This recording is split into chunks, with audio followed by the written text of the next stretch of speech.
इतिहास में ऐसे कई शासक हुए हैं जिनकी कहानी उनके पराक्रम और न्यायप्रियता के लिए याद की जाती है, लेकिन कुछ ऐसे भी हुए हैं जिनका नाम अत्याचार, क्रूरता और छल कपट के लिए इतिहास के काले पन्नों में दर्ज है। ऐसे ही एक शासक की कहानी आज हम आपको सुनाने जा रहे हैं। ये कहानी है एक ऐसे व्यक्ति की जिसने अपने ही पिता को कैद कर दिया, अपने भाइयों को मार डाला, लाखों निर्दोष लोगों पर जुल्म किए। ये कहानी है मुगल बादशाह औरंगजेब की, जिसे इतिहास में उसकी कट्टर नीतियों और सत्ता के लिए किए गए अमानवीय अत्याचारों के लिए जाना जाता है। औरंगजेब का नाम लेते ही इतिहास के पन्नों में एक ऐसे क्रूर शासक की छवि उभरती है जिसने अपनी महत्वाकांक्षा को पूरा करने के लिए किसी भी हद तक जाने में संकोच नहीं किया। औरंगजेब ने धर्म के नाम पर अत्याचार की नई परिभाषा लिख दी। लेकिन क्या आपने कभी सोचा है कि एक व्यक्ति अपने ही परिवार के खिलाफ इतना निर्दयी कैसे हो सकता है?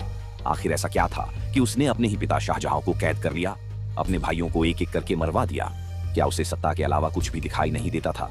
1618 में मुगल सम्राट शाहजहां और मुमताज महल के यहाँ एक बालक का जन्म हुआ जिसका नाम मुहिउद्दीन मोहम्मद रखा गया। आगे चलकर यही बालक इतिहास में औरंगजेब के नाम से जाना गया। औरंगजेब का पालन पोषण मुगल दरबार में बड़े ही शाही ठाठ बाट से हुआ। शाहजहां अपने बड़े पुत्र दारा शिकोह को उत्तराधिकारी बनाना चाहता था, क्योंकि दारा न केवल प्रशासन में कुशल था बल्कि सूफी और हिंदू धर्म ग्रंथों में भी रुचि रखता था। वह हिंदू मुस्लिम एकता का समर्थक था। इसके विपरीत औरंगजेब बचपन से ही कठोर, अनुशासन प्रिय और महत्वाकांक्षी था। उसे इस बात से चिढ़ थी कि उसके पिता दारा को अधिक महत्व देते थे। औरंगजेब को यह एहसास हो चुका था कि उसका पिता शाहजहां केवल दारा शिकोह को अपना उत्तराधिकारी बनाना चाहता है। यह सोचकर उसके भीतर सत्ता की भूख और भी तेज हो गई। उसके 3 अन्य भाई भी सत्ता के लिए संघर्ष कर रहे थे। दारा शिकोह शाहजहां का प्रिय पुत्र जो धर्मनिरपेक्ष नीतियों का समर्थक था, दूसरा शुजा बंगाल का गवर्नर जो स्वयं को उत्तराधिकारी मानता था, और तीसरा मुराद बख्श गुजरात का गवर्नर जिसे औरंगजेब ने अपने पक्ष में कर लिया था। औरंगजेब ने धीरे धीरे अपनी चालें चलनी शुरू की। उसे एहसास था कि सीधे सीधे दारा शिकोह को चुनौती देना आसान नहीं होगा, इसलिए उसने एक योजनाबद्ध तरीके से पहले अपने भाइयों और फिर अपने पिता को निशाना बनाया। साल 1658 मुगल साम्राज्य में सत्ता संघर्ष अपने चरम पर था। शाहजहां बीमार पड़ गया और चारों भाइयों के बीच गद्दी हथियाने की लड़ाई तेज हो चुकी थी। दिल्ली की गद्दी पर बैठने के लिए औरंगजेब को सिर्फ 2 चीजें करनी थी: दारा शिकोह को खत्म करना और अपने पिता को बेबस कर देना। 1668 में संभलपुर के युद्ध में औरंगजेब और दारा शिकोह के बीच निर्णायक टकराव हुआ। दारा के पास बड़ी सेना थी, लेकिन वह एक कुशल योद्धा नहीं था। दूसरी ओर औरंगजेब ने लड़ाई को धैर्य और रणनीति से लड़ा। अंततः दारा शिकोह बुरी तरह हार गया और उसे दिल्ली से भागना पड़ा। इस युद्ध के बाद औरंगजेब ने तेजी से दिल्ली पर कब्जा जमा लिया। अब उसके सामने एक और चुनौती थी: शाहजहां को सत्ता से हटाना। शाहजहां ने जब सुना कि औरंगजेब दिल्ली पर कब्जा कर रहा है तो उसने अपनी सेना को तैयार करने की कोशिश की, लेकिन औरंगजेब पहले से ही चाल चल चुका था। जून 1658 में औरंगजेब ने आगरा किले को चारों तरफ से घेर लिया। शाहजहां ने औरंगजेब से कहा, मुझे सत्ता से कोई मतलब नहीं, लेकिन दारा को छोड़ दो। औरंगजेब ने चालाकी से जवाब दिया, अब्बा हुजूर, आपको सिर्फ आराम करने की जरूरत है, मैं आपकी सेवा करूंगा। इसके बाद औरंगजेब ने अपने पिता को आगरा किले में कैद कर दिया। शाहजहां के पास कोई विकल्प नहीं बचा था। उसे अपनी पत्नी मुमताज की कब्र के पास एक कमरे में बंद कर दिया गया। दारा शिकोह, जो कभी दिल्ली का सबसे शक्तिशाली व्यक्ति था, अब मुगल साम्राज्य का भगोड़ा बन चुका था। वह एक जगह से दूसरी जगह भागता रहा। 1659 में जब दारा शिकोह गुजरात पहुंचा तो वहां के सूबेदार ने उसे पकड़कर औरंगजेब को सौंप दिया। औरंगजेब के सामने अब सवाल था, क्या किया जाए? कुछ मंत्रियों ने सुझाव दिया कि उसे मौत के घाट उतार देना चाहिए। कुछ ने कहा कि उसे किसी अंधे कुएं में डालकर भुला देना चाहिए। लेकिन औरंगजेब के लिए यह काफी नहीं था। वह चाहता था कि दारा को अपमानित किया जाए। 30 अगस्त 1659 दारा को दिल्ली लाया गया और एक गद्दे पर बिठाकर पूरे शहर में घुमाया गया। उसे एक आम अपराधी की तरह पेश किया गया। इसके बाद उसका सिर काट दिया गया और वह सिर शाहजहां को भेज दिया गया। जब शाहजहां ने अपने बेटे का सिर देखा तो वे फूट फूट कर रो पड़ा। अब औरंगजेब के लिए बस 2 ही भाई बचे थे, शुजा और मुराद बख्श। बंगाल का गवर्नर शुजा खुद को मुगलों का नया सम्राट मानता था, लेकिन औरंगजेब की सेना ने उसे पराजित कर दिया। वह बर्मा, जिसे अब म्यांमार कहते हैं, वहां भाग गया, जहां उसकी हत्या कर दी गई।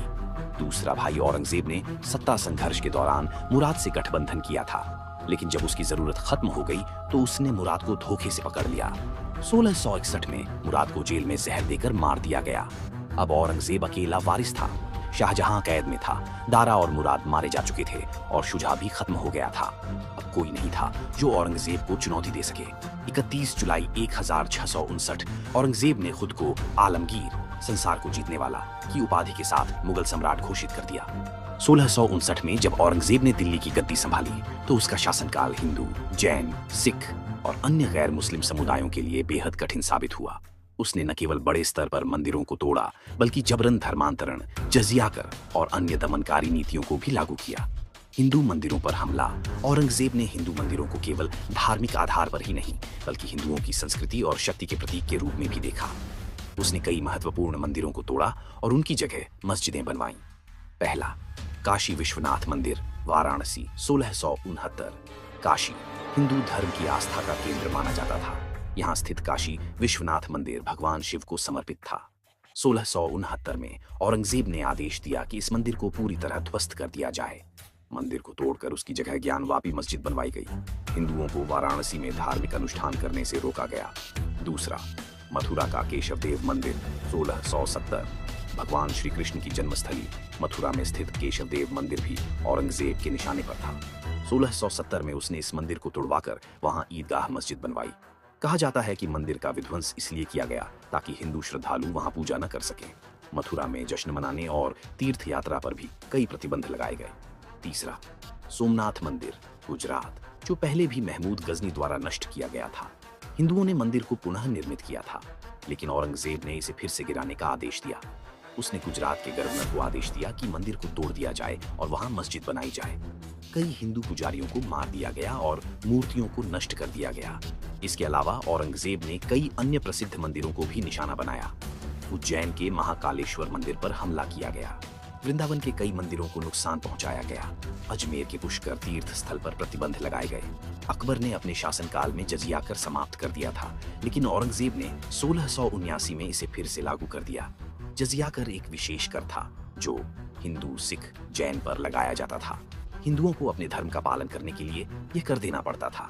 इस कर को न देने वालों को जबरन इस्लाम स्वीकार करने के लिए बाध्य किया जाता था। औरंगजेब के इस कट्टर रवैये के कारण हिंदू राजाओं और मुगलों के बीच संघर्ष तेज हो गया।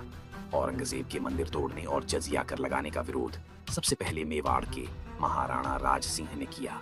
उन्होंने मुगल सेना के खिलाफ युद्ध छेड़ा और औरंगजेब की नीति के खिलाफ आवाज उठाई। कई वर्षों तक संघर्ष के बाद मुगल सेना को भारी नुकसान उठाना पड़ा। राजपूतों ने भी औरंगजेब की नीतियों के खिलाफ विद्रोह किया। औरंगजेब ने इन राज्यों पर हमले किए, लेकिन उन्हें पूरी तरह से काबू नहीं कर पाया। कई हिंदू साधुओं और संतों को कैद किया गया और उन्हें जबरन धर्म परिवर्तन करने पर मजबूर किया गया। कई मंदिरों के पुजारियों को मार दिया गया या निर्वासित कर दिया गया। धार्मिक ग्रंथों को जलाया गया और उनकी जगह इस्लामी किताबें